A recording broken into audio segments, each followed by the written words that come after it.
Really, you have to get those three things right. Are you doing it every day? Are you interested in it? And can you make money from it? And then if you can layer on those topics that are hot on LinkedIn, then that's how you really blow it fast.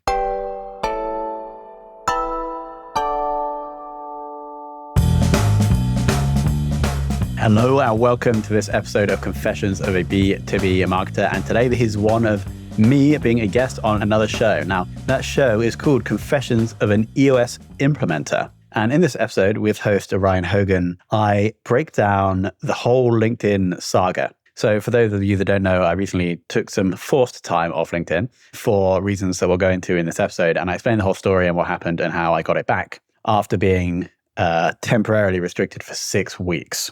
So that's the first half of the episode. And then in the second half, we talk more about growing fame, B2B entrepreneurship, a bit about operations. So super awesome episode. And actually, Ryan and his company, Talent Hub, are clients of Fame, who is also the producer of this podcast.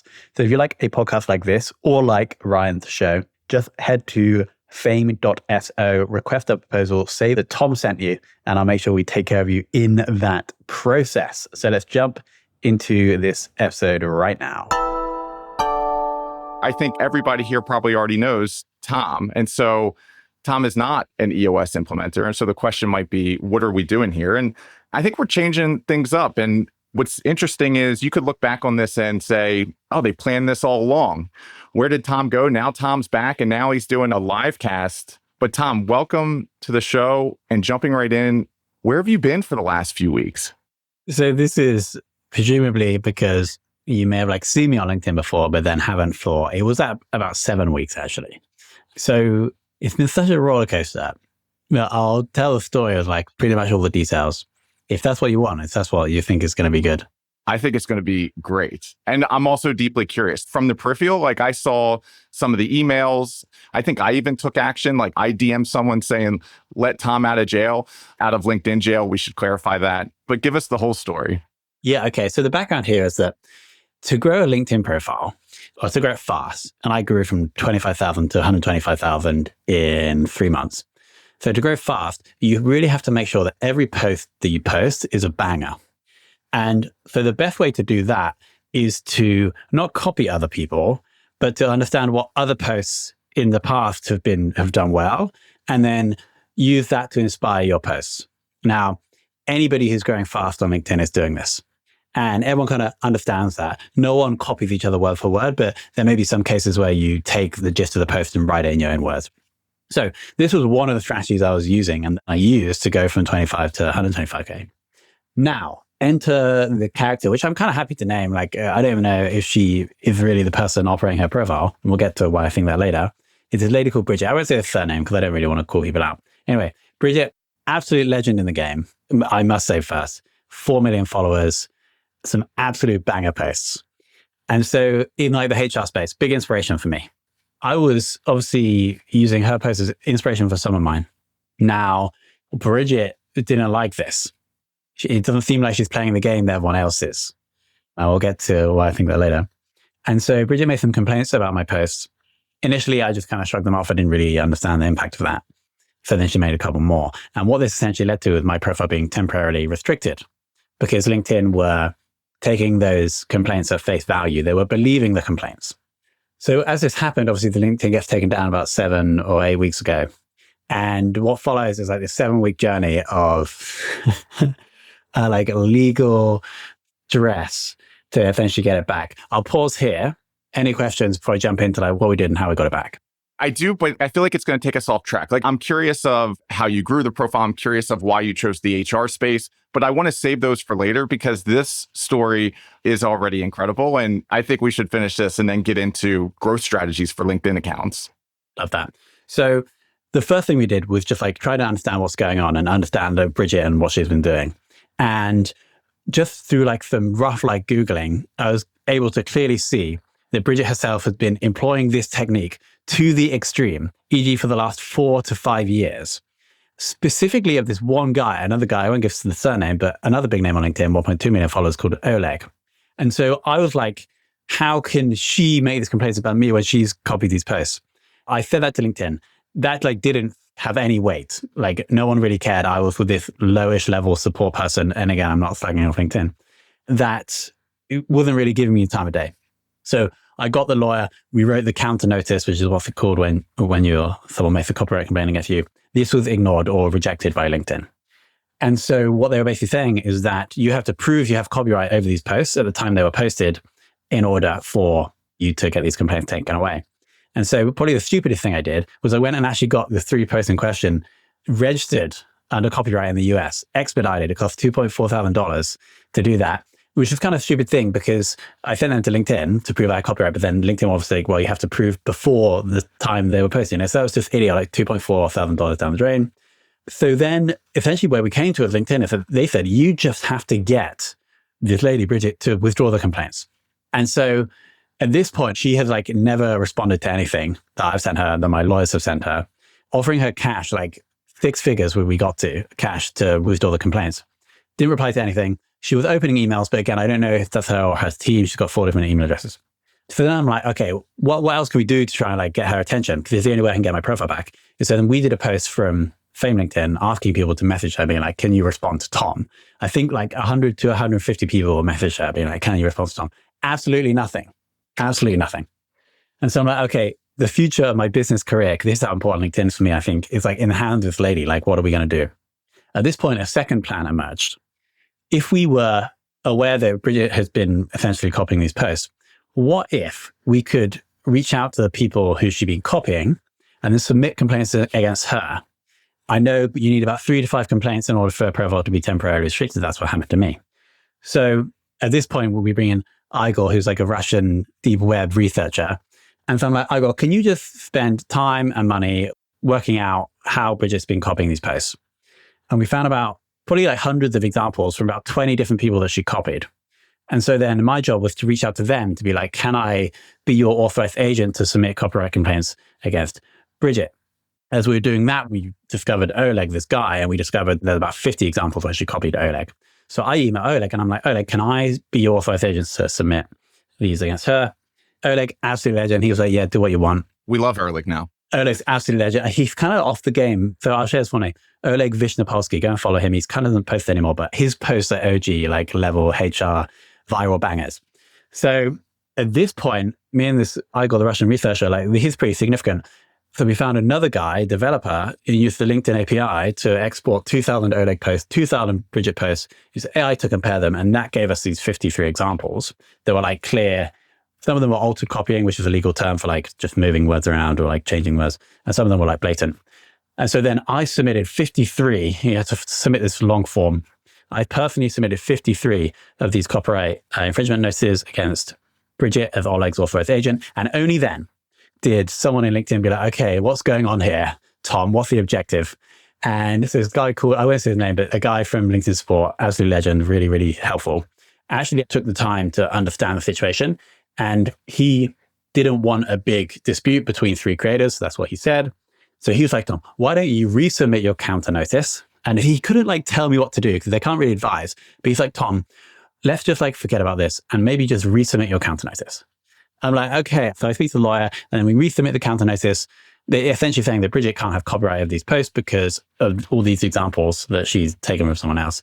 And then Mike, maybe I shouldn't say his name, this guy from LinkedIn support then issued the counter notices, which basically means that Bridget had 14 days or 10 business days to sue me, or the posts go up. And then if the posts go up, the profile has to go up. So that's essentially what happened. But very stressful, cost a lot of money, cost a lot of time. I still haven't heard anything from Bridget. What I hope is that Bridget doesn't do this to other people because now she knows that we have this big database of examples that she has copied. So if she does, then we can submit them against her and then she loses her profile. So I think we're at a stalemate, but I don't know. I've never spoken to her. So there's a lot of things in there. One is you used a Russian investigator. How did this come about? Where you're just like, you know what? That's where we're going. Yeah, because I found myself, it was Monday night, 9 p.m. And I'm like, without a LinkedIn profile, I log into my girlfriends and to my assistants, like trying to do all this research. And I'm like, come on, there's someone better than me. So I went to Upwork and then just did like, I want like just a researcher, basically. This guy called Igor. And I'll put the links to his Upwork profile in the show notes because he was really, really good. And so I just paid him X amount per hour to spend time like doing all this research. So I was on the peripheral. I'm watching all of this stuff go down. I'm seeing some of either your emails or the posts that are happening from the Fame account asking for us to not intervene, but help tap people on the shoulder.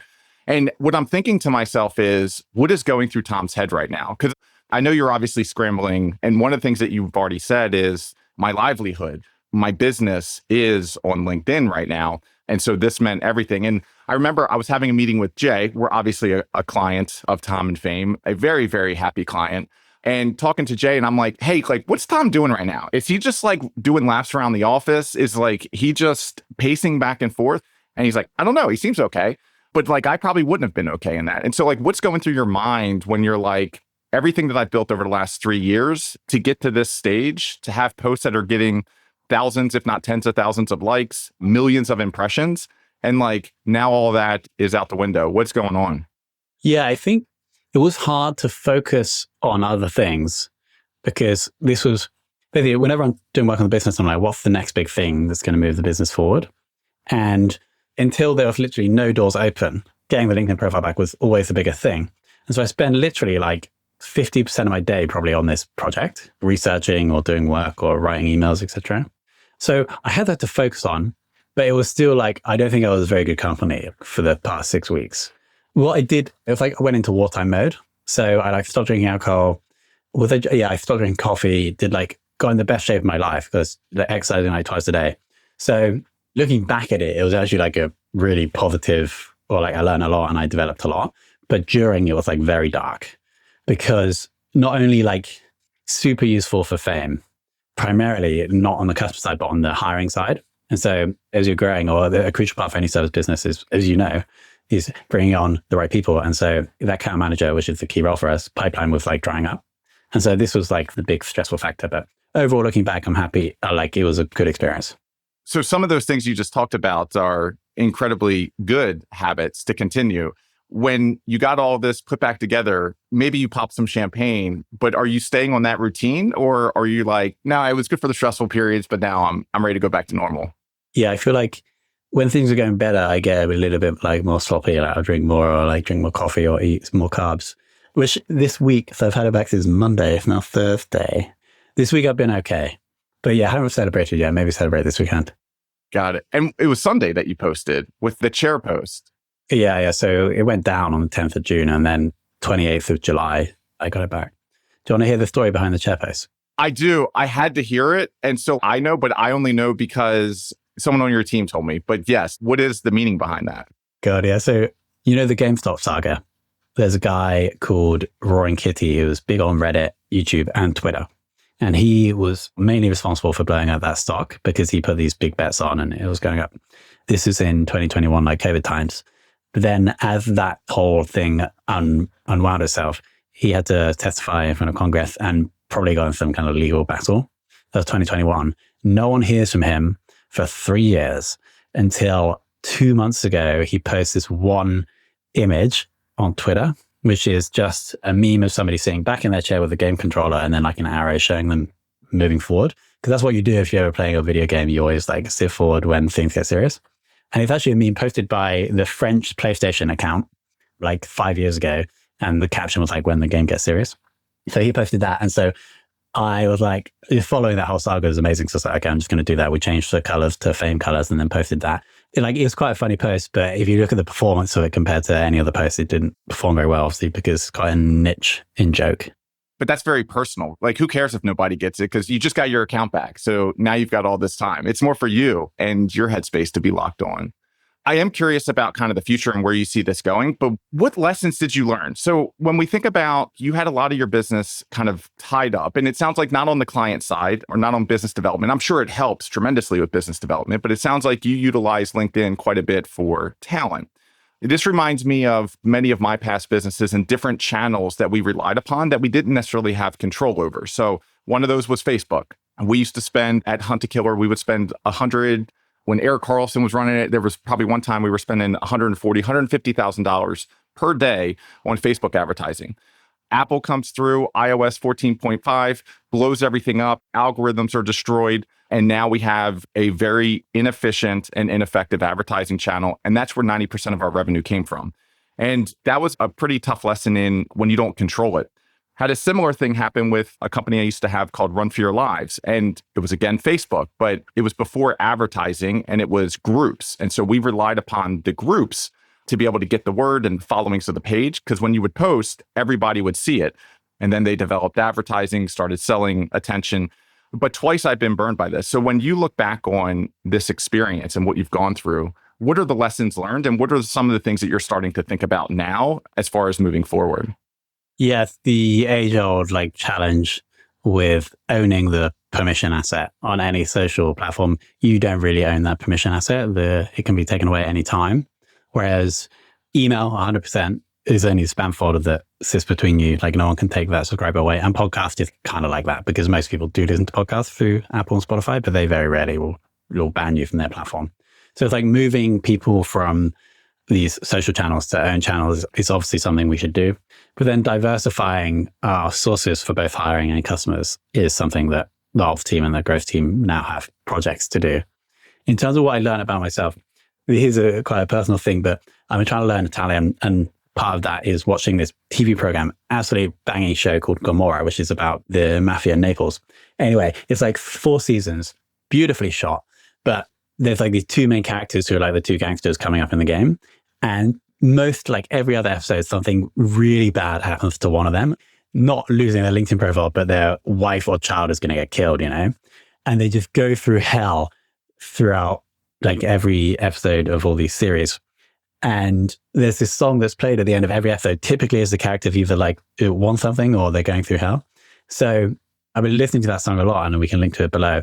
But that is just kind of reminding me that actually, even if things are really hard, if you focus like these characters were doing in that series, so you can typically get a good outcome in the end. It's persistence, I think, was a personal lesson from it.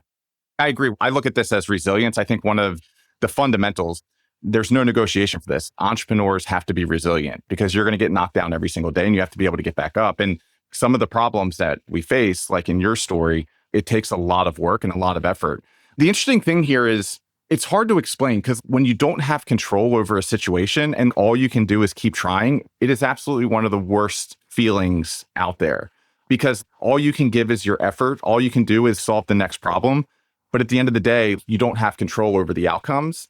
Not to rub it in, but I have felt that. And it's just this hopeless, helpless feeling. And you're doing everything you can to survive, solve the problem, and not do bad things.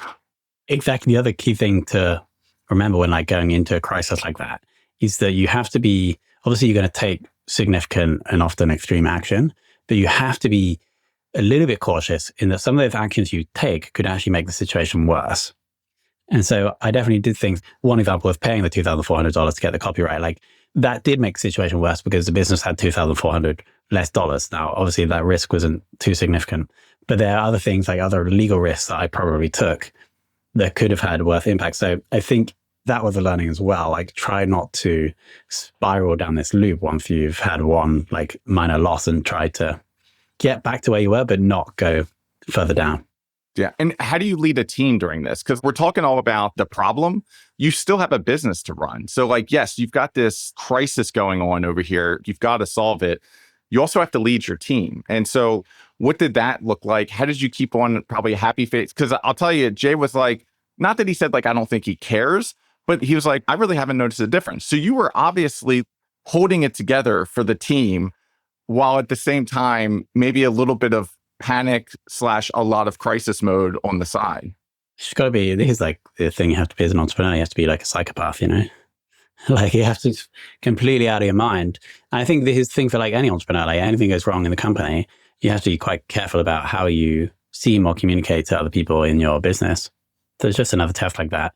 I think, I probably did some meetings I just canceled, took out of the calendar, and I probably was a little bit less enthusiastic, a little bit distracted, but I think I did an okay job. Got it. So getting back into growing your presence. So we're getting into the good stuff and not necessarily the adversity and the resiliency. You talked a little bit earlier about this idea that you chose HR as kind of that niche. You've also chose a very positive tone. And that's something different that maybe a path that we're taking my account down right now, which is being a little bit more controversial, but mostly making recruiters mad so that we can talk about the incredible things that we do at Talent Harbor. But you take a very positive tone. How did you choose the HR? How did you choose the tone of the account? Like what went into that decision making? Yeah, so HR, there's like three pillars: business, marketing, HR, but HR is the one that gets the most attention on LinkedIn, so that's where I focus. My theory here is that to make it work on LinkedIn, you have to choose, ideally, all your pillars align with three things. So are you doing it every day? Are you interested in it? And can you make money from it? For the past 5 years on LinkedIn, I've been talking about marketing. Now, as I've grown in my role in the company as CEO and I have a head of growth, I'm actually not really doing marketing anymore. So I kind of had to shift away from that anyway, because I wasn't learning so much about it. And so then I was shifting more into the business and HR. And so I'm interested in it. I'm doing it every day. And the problem with the HR one is that we can't really make money from it, or like less on the customer side, but it does help with hiring. And so the absolute ideal business for me to run right now, it would be a business like yours or something related to HR. And that could happen in the future, right? As I build this audience. So the caveat to those three rules is that there are specific things on LinkedIn that just work. And so within HR, it's culture, leadership, management, remote work. That's like one cluster of things that work really well, as you know. There are other smaller clusters, e.g. like LinkedIn, talking about how to do stuff on LinkedIn. That obviously works really well as well. And there are probably some other things that I'm missing. So really, you have to get those three things right. Are you doing it every day? Are you interested in it? And can you make money from it? And then if you can layer on those topics that are hot on LinkedIn, then that's how you really blow it fast. When you say every day, like, are you actually talking like 7 days a week, or is the consistency like same time, same days each week, and 3 to 5 is okay? When you think about that, how do you reconcile? To grow fast, you need to post every day, 7 days a week.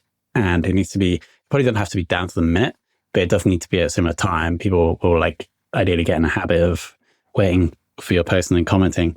There's one guy that emailed me the day after the ban, and he was like, "Tom, where's your post?"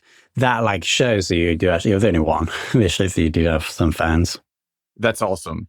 And is it one of these things that eventually snowballs? So once you start getting traction, you've been posting every day. And I think for you, it took 2 years, 3 years. Like how long did it take until you were like, we've got traction now? Yeah, 2-3 years posting pretty much every day. And it was only in March of this year they started to blow up. And the reason it did was similar to what I was saying at the very start of this interview, is that to grow fast, basically the algorithm is looking at your previous post to be like, how many people should I show this new post to in this testing period? And so to grow fast, you have to have bangers every day. And so you can't afford to to release one that flops. And so the way you do that is researching other hooks or content, like themes or topics that have done well previously. And then, as we've learned, put that in your own words, or like make that your own, and then post that. And that was a realization in March that has really enabled it to go faster. Gotcha. And then what about the picture? I see your picture so dang much. That's why I made a joke. I think I was talking to Ayub yesterday, and I was like, hey, can we just use Tom's picture for this post that we're going to do? The beach one. And I'm assuming that there is something also in the algorithms in which like you got to get a photo in there as well. Single image with a person in is, since I started going hard at this, which is 2024, has worked. It could change in the future. Now, the other thing I've noticed is that if that person is like, kind of like I am in the screen right now, like the face is like a X portion of the screen, I also think that just gets boosted. It's strange. I found this out that we were in Istanbul and a cheesecake cafe, and my girlfriend, who's amazing, all those pictures, she used to be a photographer. That's one of the reasons why I think the photos are nice.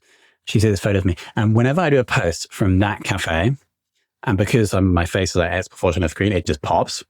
And so that's something else that I would recommend. Now, the problem here is that you get a lot of people being like, why are you talking about firing someone? And then there's a picture of you and your dog there.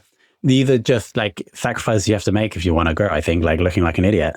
So single image with you in will help you with the algorithm. And the other thing, if we zoom out, like what are we really trying to do here? We're trying to get other people to know you when you don't know them. That enables your influence over them. What better way to do that than for them to like look at your pitch every day? So it like also helps with the influence there. One other thing I've learned, I was thinking about this today, if you're trying to blow up on LinkedIn, is like every post should just have one single message that you're trying to portray.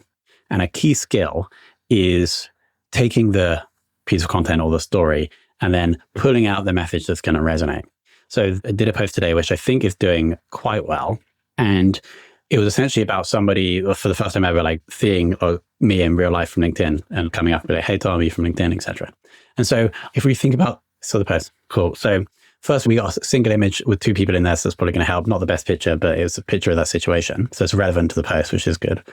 But the question there is, if I just post that picture and say, hey, someone recognized me on LinkedIn, it'll probably get a few likes, but no one really cares about that. And so the way I think this post is now doing better is because I told that little story at the start to get people interested.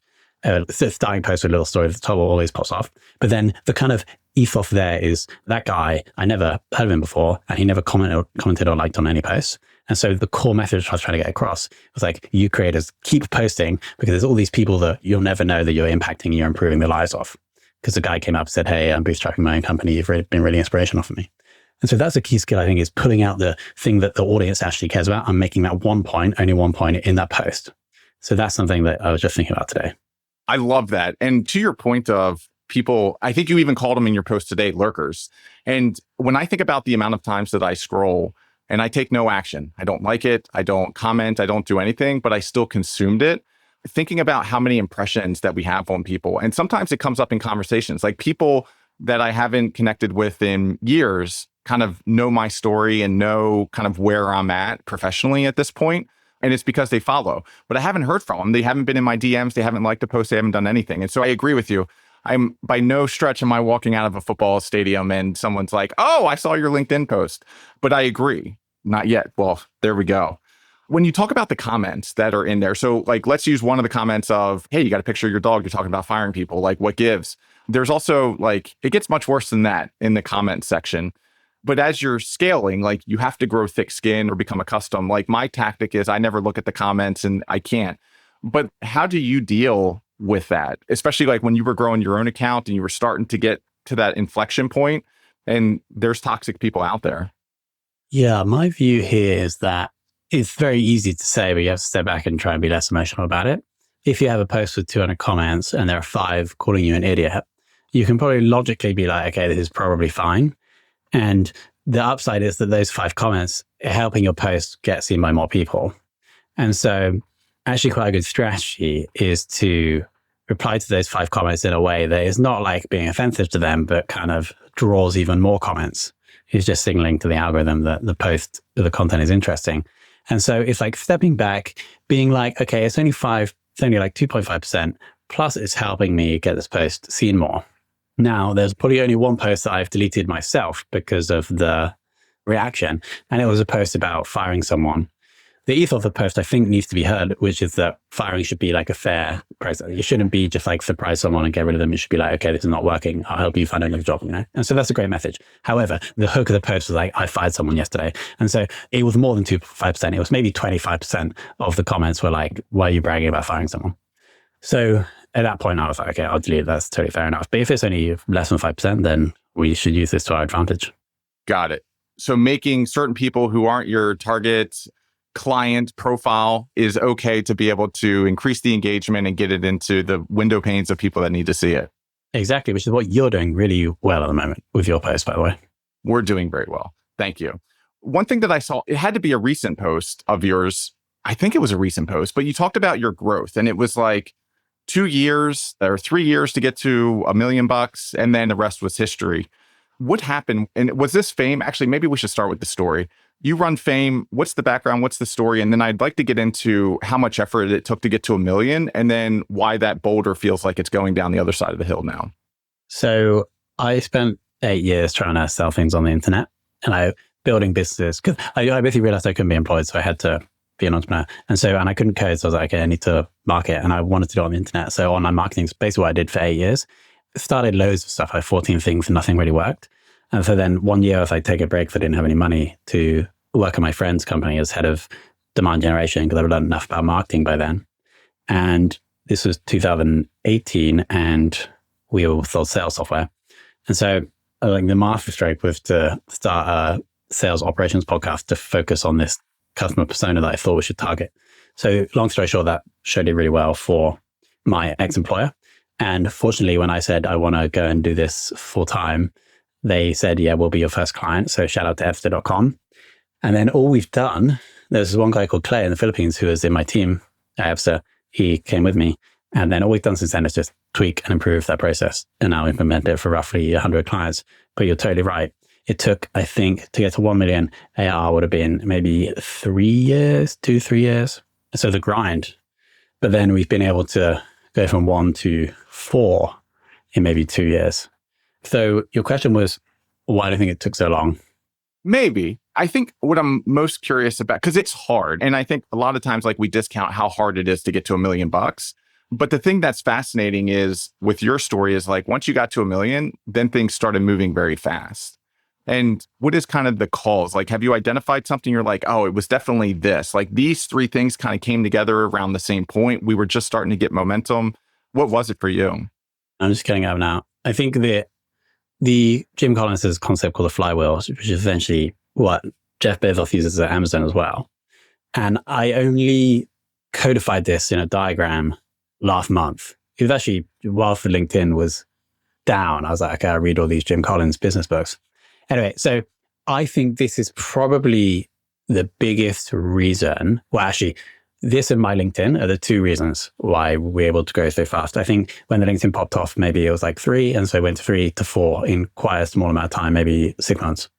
And that was not largely, but that was helped by LinkedIn for sure.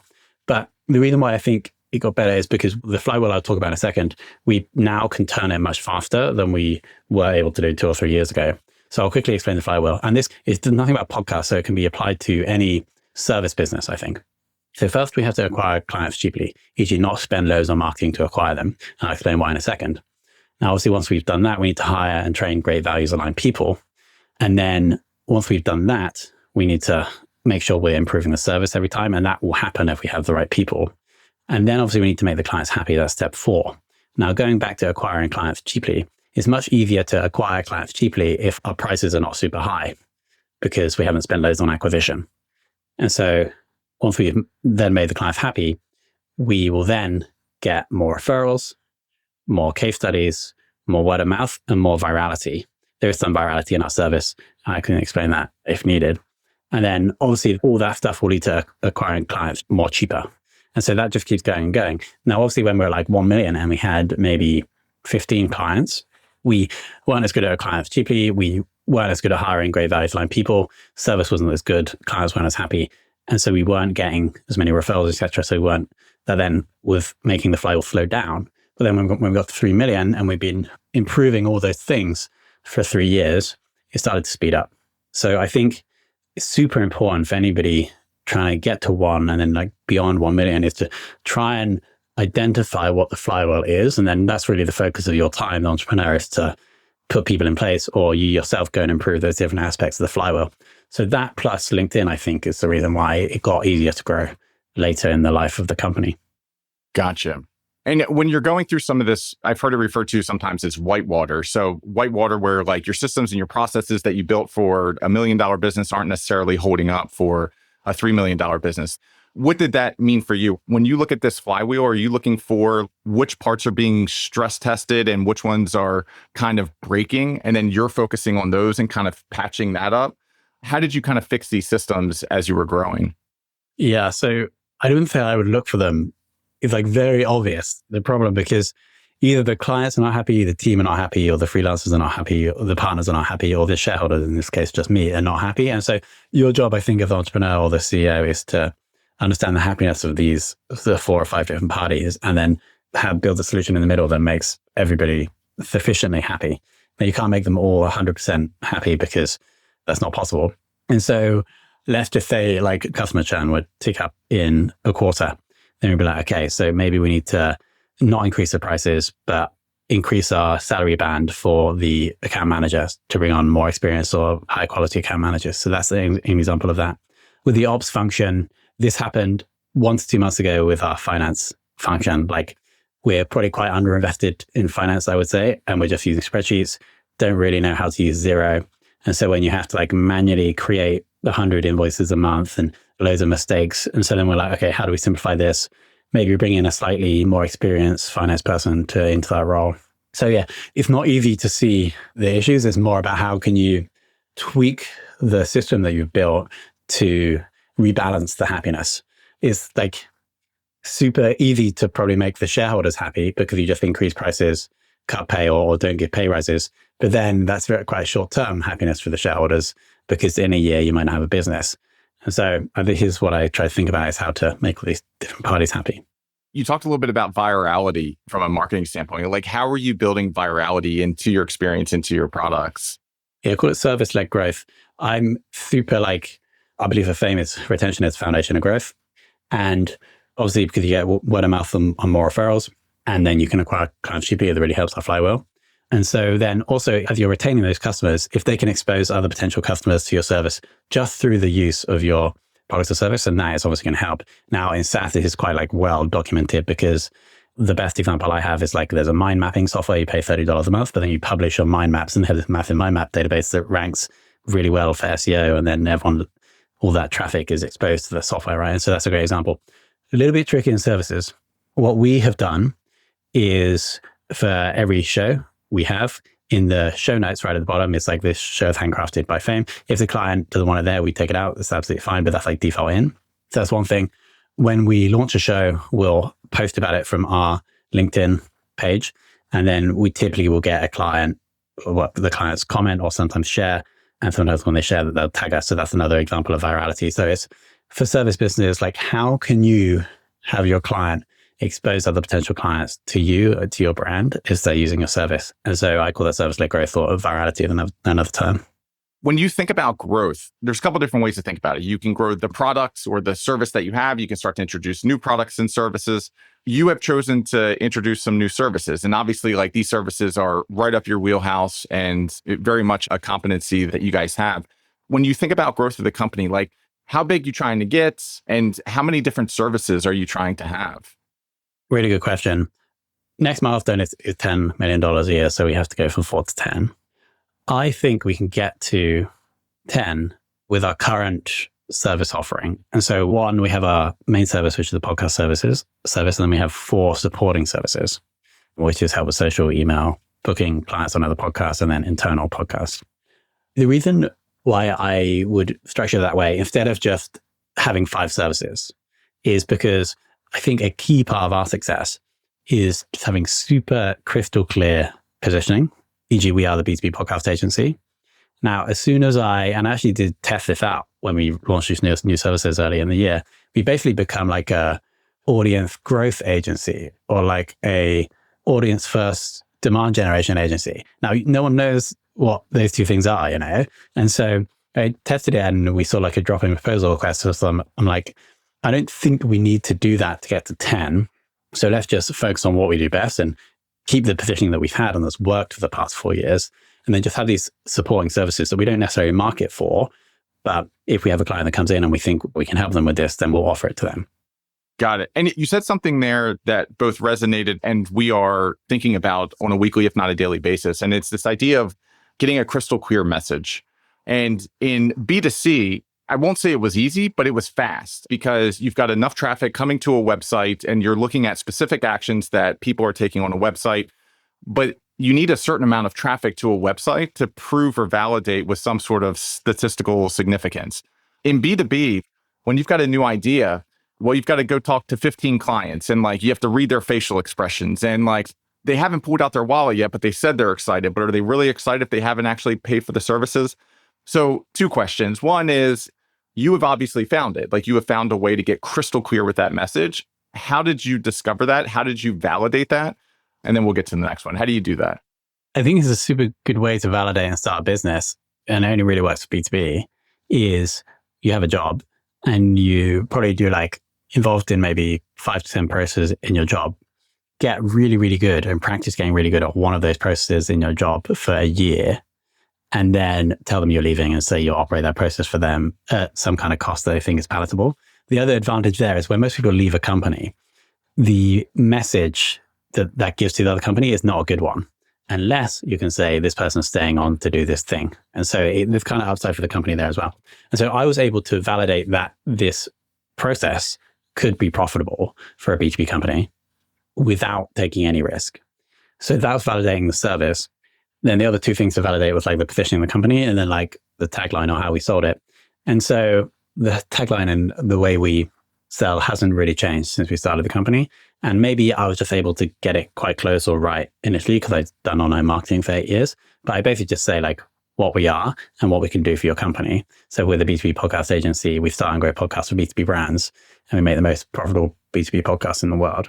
So it's like quite kind of clear, but I think that's one tip I would give is like, don't try to be too clever or new or clever with your positioning. I would just try and say what you are. Now, obviously we benefited from the fact that B2B podcasts 5 years ago weren't really a thing and now they are. So we kind of were able to ride that wave, but that's a different entrepreneurial skill, isn't it? Why do you think that is? Like, is this just people are becoming more exposed to content? Everybody's jumping on, like, are the barriers to entry to start your own podcast? Is it the Riversides? Is it because fame exists and it's pushing out this message? What do you think the reason is today of this explosion in podcasts? I think the two core methods B2B companies used to use, and probably still are the two main methods to get customers, is outbound and running ads. As like technology's improved, everyone's getting bombarded with outbound all the time. And then as technology's improved for ads as well, it's so easy to run ads and target them. And so I think those two methods have got less good. And so then this other method of actually building an audience of people that know, like, and trust you has become something that works better. And part of that is building a audio audience or a podcast audience.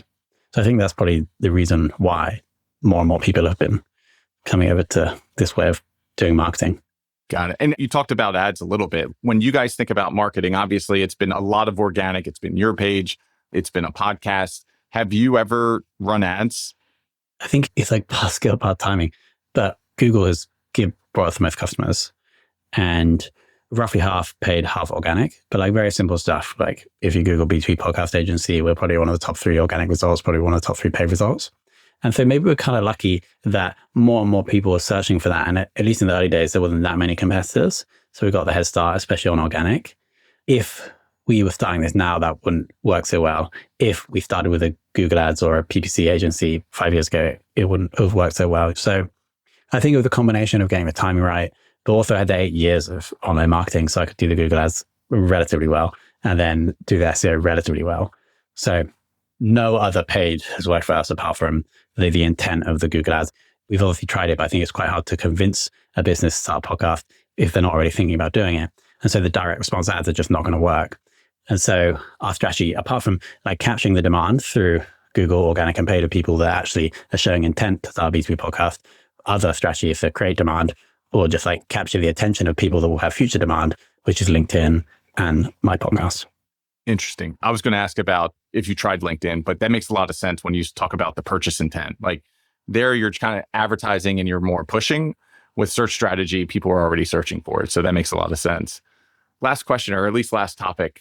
How has the culture of your organization shifted? So obviously, I was going to say just you, but no, it wasn't just you. You brought one gentleman with you. So it was 2 of you in the beginning. Today, it is more than 2. And like, how has that culture evolved? And how have you ensured that there hasn't been a degradation into like your vision of what this should look like and how people should be and act? Good question. I think the culture is good. I think the culture is quite friendly. And how have we done that? I think it's probably credit to the people that have done most of the hiring, which actually isn't me anymore. I've kind of obviously probably hired the first, or involved in hiring the first 20 people. But since then, it's been other people on the team. And so I would say that, I'll give them credit. And the tool that we've also given them to ensure this is the values. And this is like the answer everyone gives, right? You hire for the values, fire for the values, and then bonus people on the values. I think that is actually true though. So we're looking for these 4 values when we hire people. If someone goes into the performance process, it could be because they're not living up to these 4 values. Then we also have things like, it's called a FVA, a Fame Values Award, where anybody in the team can give anybody else a $50 bonus for living up to the values. I think it's probably that which has helped to drive the culture, even though I'm not face-to-face or like showing how I think people should behave with most people anymore. Got it. I want to put you on the spot for what are your core values. I'm not trying to stump you on the spot, but I am curious of what your core values are. And I love that strategy. And I'd love to talk about that for like half a second, but what are your core values? Yeah, for sure. And I should know them because I literally used in the team meetings, I'd be like just calling out random people, be like, what are the values? So the first one is client, essentially like similar to Amazon's customer assess one. So always try and do what's best for the client. Action bias, so take action before thinking too much so we can learn. Operational excellence, obviously with a service business, you need to have good procedures and follow them. And finally is growth obsessed. So obsessed with growing ourselves, which would then mean that we'll grow clients, podcasts, which will then mean that fame will grow. And then that enables us to help people grow more. So those are the four. I love that. And you're not even on EOS. So these were our core values. I still have them, but we had them framed and you matter, we deliver. And then we had descriptions for each of those. And every single week we would get the team together, not to waste their time, but we would take 30 minutes and we would just talk about kind of the wins for the week, some of the things, challenges, areas that we were focusing on. And we would go over our core values. And like you, we would call out people. And it wasn't about like calling them out and say, oh, great job with you matter. Like there was a specific example, because trying to take something that's in writing and making it something that is tangible, which people can look at and say, that is the action that demonstrated this core value, is incredibly powerful. So you're not even on EOS and you're operating like EOS, which is good. Yeah, I think maybe the team, I haven't shared with you fully, but I think we're probably running on like 65% EOS. Like read the book, implemented, but obviously, as you're probably aware, like most people are not on 100%, you know? But I think we're on 65. We have like some of the core things.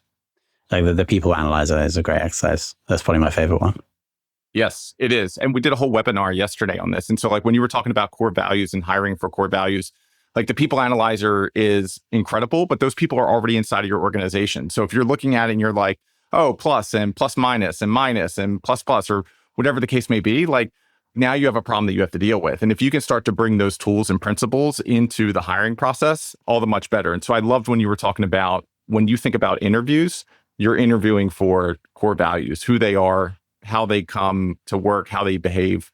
So anyhow, all right. Well, now this is truly the last question. And this one is right off the script. Admittedly, nothing else today has been right off the script, but this one will be right off the script, which is, who in your entrepreneurial network would you most like to meet for coffee? Good question. I think, so like in the network already, it's probably one of the, I know who it is, right? So there's this guy, you might have seen, it's called Stephen Watson. Actually, he commented on your post, one of your posts this week. And what Stephen does is he writes posts like similar to mine, but like taking the piss completely. And they're absolutely hilarious. And he is doing really well on LinkedIn at the moment. And we were actually going to meet for coffee, but we never did it. So I think it would be him because I think it would be absolutely hilarious.